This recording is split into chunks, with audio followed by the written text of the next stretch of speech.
Discover how onion rings are made in modern food factories. In this video, we explore the complete onion rings manufacturing process from selecting and slicing fresh onions to coating them in crispy batter, deep frying, and packaging.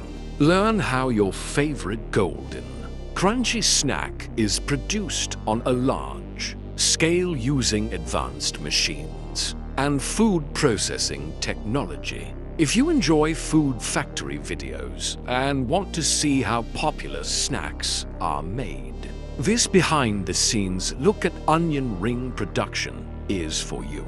Don't forget to like, share, and subscribe for more amazing food manufacturing videos. Onion rings are a popular, crispy snack made by coating sliced onions in batter or breadcrumbs and then frying them until golden. In factories, the process is automated to produce thousands of rings quickly and consistently. 1.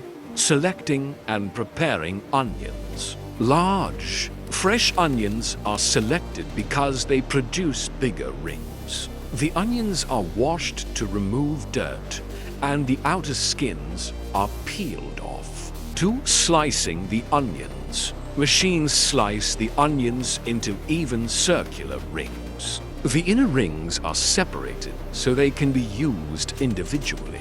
3. Batter or coating. The onion rings are coated in a batter made from ingredients such as flour, cornstarch, salt and spices, water or milk. Some factories use a double coating.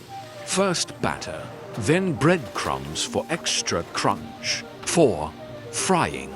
The coated rings are dropped into hot vegetable oil and deep fried at about 175–190 degrees Celsius, 347–370 for degrees Fahrenheit. This step turns the coating crispy and golden. 5. Packaging.